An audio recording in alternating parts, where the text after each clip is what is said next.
물리학 1 열역학. 여러분 안녕하십니까, 자이노입니다. 열역학, 앞에서 배운 역학이긴 한데 열의 출입과 함께 본 역학이에요. 그럼 바로 이론과 포인트 정리 같이 들어갑니다. 순서는 다음과 같아요. 첫 번째, 물리랑 화학은 서로 관점이 다르다. 두 번째, 부피를 봐라. 세 번째, 열역학 제1법칙. 네 번째, 표로 만들 수 있으면 오케이. 다섯 번째, 열역학 제2법칙. 여섯 번째, 카르노 기관. 첫 번째, 물리랑 화학은 서로 관점이 다르다. 화학에서는 열이 왔다 갔다 해서 에너지가 어떻게 변했냐가 핵심이고, 물리에서는 열이 왔다 갔다 해서 일을 어떻게 했냐가 핵심이에요. 부호를 봤을 때 외부에 일을 하면 플러스, 외부에서 일을 당하면 마이너스가 됩니다. 두 번째, 부피를 봐라. 나중 부피가 커지면 일은 플러스고 나중 부피가 작아지면 일은 마이너스죠. 이 부피 변화량이 엄청 중요해요. 문제에서 기체가 일을 했는지 안 했는지를 물어보는 경우가 많기 때문이죠. 어렵게 생각하지 말고 어떤 과정이 일어나면 부피가 증가했는지 감소했는지를 보면 됩니다. 세 번째, 열역학 제1법칙. 별거 없어요. 에너지 보존 법칙이에요.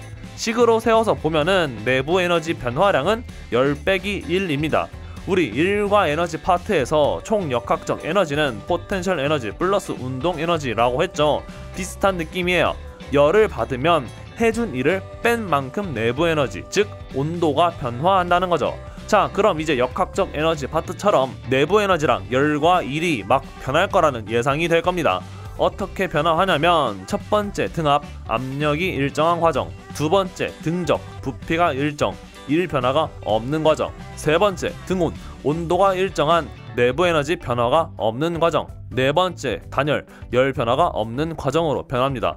각각의 조건에서 기체가 팽창, 수축, 가열, 냉각 등을 하면 다른 요소들이 어떻게 변하는지 봅니다. 등압 과정은 압력이 일정한 상태에서 부피가 팽창하거나 수축합니다. 어떤 상황을 생각하냐면, 풍선을 뜨거운 물이나 차가운 물에 넣는 상황이에요.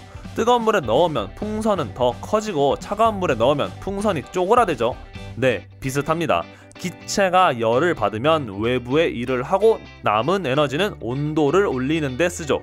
식으로 표현하면 델타 U는 Q 빼기 P 델타 V입니다. 내부 에너지, 즉 온도 변화는 받은 열에서 외부에 한 일을 뺀 만큼이다.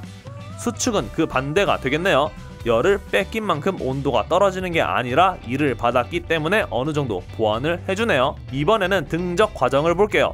등적은 부피가 일정한 상태니까 일의 변화가 없죠. 근데 가열했다는 것은 내부 에너지만 올라간다는 거예요. 그럼 부피는 일정한데 계속 뜨거워지니까 압력도 올라갈 거예요. 우리 압력 밥솥이 바로 등적 과정이에요.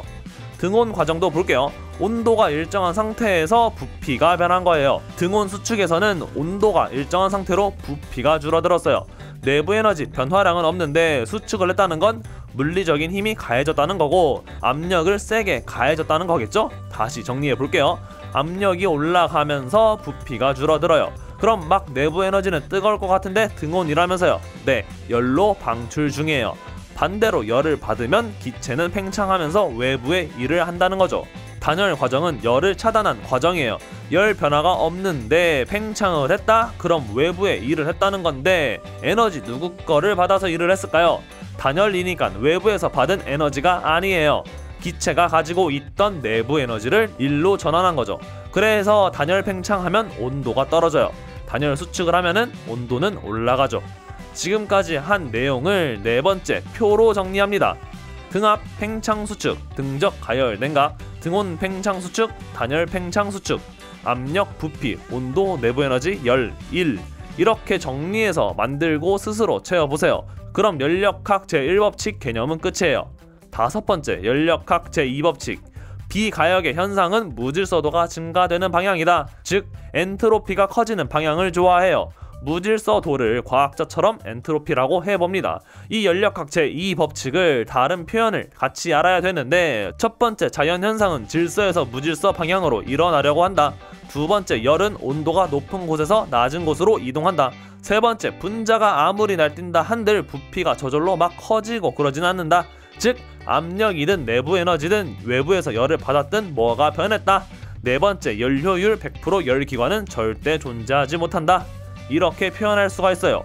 여기서 중요한 건 열 효율인데 엔진이 열을 받았대요. 그럼 1로 전환된 열의 양이 얼마나 되냐죠. 식으로 표현하면은 공급열 빼기 방출열 퍼 공급열 곱하기 100 이렇게 되겠네요. 마지막 카르노 기관입니다. 열 효율이 가장 이상적인 기관이라서 열 효율은 온도 변화량과 같은 기관이에요.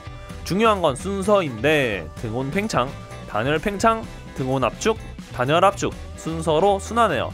이게 또 그래프랑 같이 엮어서 나옵니다. 그래서 이 구간이 등온 팽창이냐 단열 팽창이냐 이런 식으로요. 쉽죠? 지금까지 연력학에 대해서 알아봤는데 한번 공부해 놓으면 크게 어렵지 않은 부분이에요. 한번 할 때 잘 해놓길 바랄게요. 번외로 자유팽창이라고 있는데 이건 팽창인데도 일의 양이 0입니다. 시청해주셔서 감사합니다.